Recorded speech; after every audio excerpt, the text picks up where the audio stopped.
ভরাট হওয়া পুকুর ফের খনন শুরু করলো বারাসাত পৌরসভা। বারাসাতের নন্দগড় এলাকায় 7.5 বিঘা জমির ওপর থাকা পুকুর ভরাট করে প্রমোটিং এর অভিযোগ ওঠে।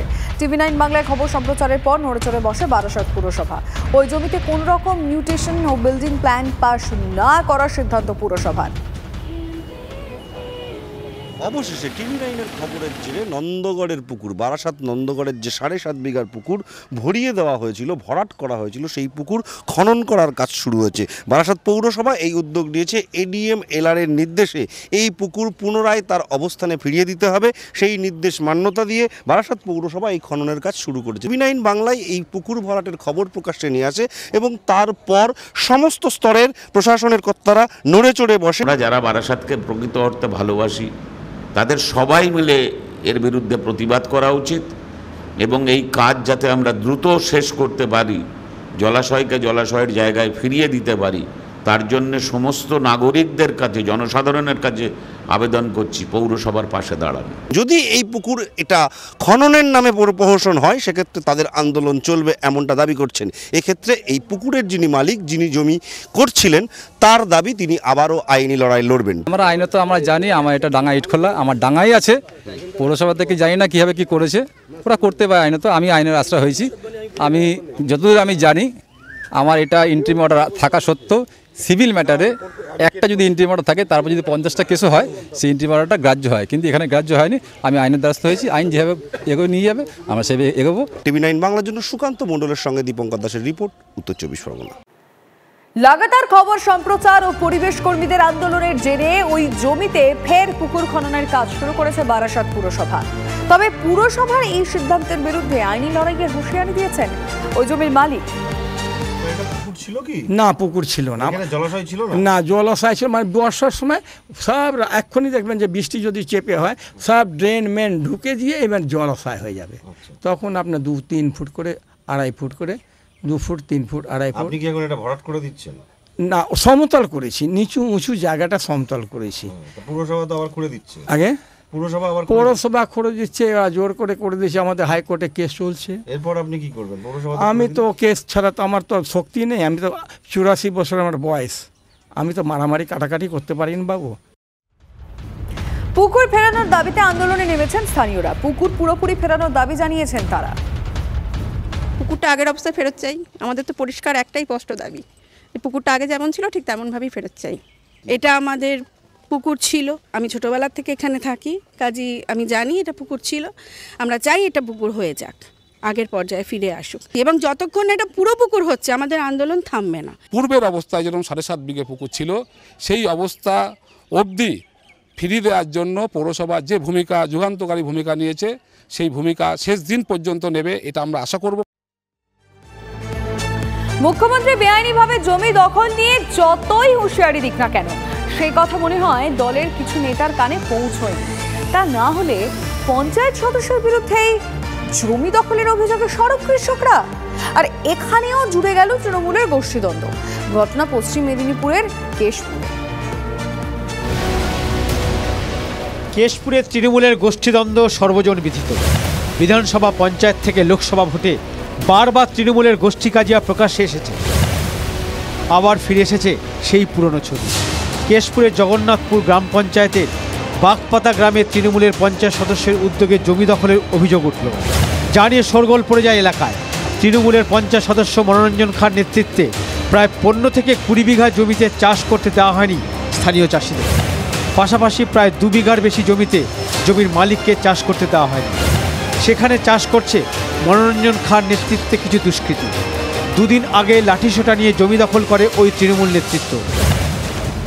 তৃণমূল ব্লক সহসভাপতি বিশ্বজিৎ বরদুলের অনুগামী বলে পরিচিত মনোরঞ্জন খাঁ। যাদের জমি দখল করা হয়েছে তারা ব্লক সভাপতি প্রদ্যুৎ পাজার অনুগামী বলে পরিচিত। তৃণমূলের পঞ্চায়েত মনোরঞ্জন খানের নেতৃত্বে কিছু দুষ্কৃতী লোক রাতারাতি আমাদের জমি দখল করে নিয়েছে।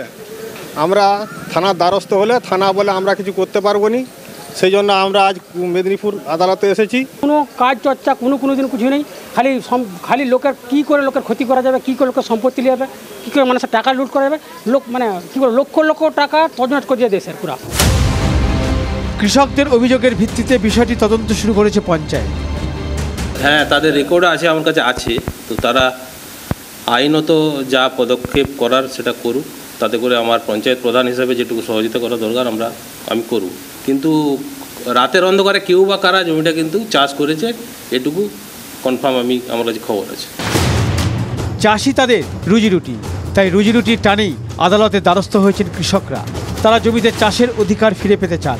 পশ্চিম মেদিনীপুর থেকে দেবব্রত সরকারের রিপোর্ট, TV9 বাংলা। 42-এর মধ্যে 29। সদ্য শেষ হওয়া লোকসভা ভোটে এটাই তৃণমূলের স্কোর। নিঃসন্দেহে ভালো রেজাল্ট, কিন্তু তাতেও সন্তুষ্ট নয় বাংলার শাসক দল। কারণ গতবারের তুলনায় লোকসভায় আসন বাড়লেও শহরাঞ্চল থেকে পুরো এলাকায় অনেক জায়গায় কিন্তু তৃণমূল কংগ্রেস পিছিয়ে রয়েছে, যা 26-এর বিধানসভা নির্বাচনের আগে তৃণমূলের কপালে ভাঁজ ফেলেছে। ইতিমধ্যে 21-এর মঞ্চ থেকে খারাপ ফলাফলের জন্য শাস্তির হুঁশিয়ারি দিয়ে রেখেছেন দলের সেকেন্ড ইন কমান্ড। ঘরশত্রু বিভীষণ কারা জানতে সাংসদ বিধায়কদের কাছ থেকে রিপোর্ট চেয়েছে অভিষেকের ক্যামাক্স রুটের দপ্তর।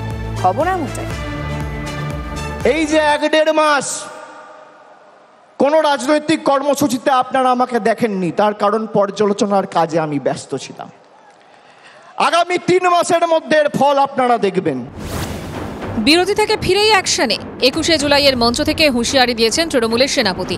লোকসভা নির্বাচনে বড় সাফল্য, 29টি আসন পেয়েছে তৃণমূল কংগ্রেস। তারপরও সন্তুষ্ট হতে পারছে না ঘাসফুল শিবির, কারণ ভোটের ফলাফলের নিরিখে একাধিক পুর ও পঞ্চায়েত এলাকায় পিছিয়ে পড়েছে ঘাসফুল। ঘরের শত্রুকে খুঁজতে নাকি তাই রিপোর্ট তৈরি হচ্ছে।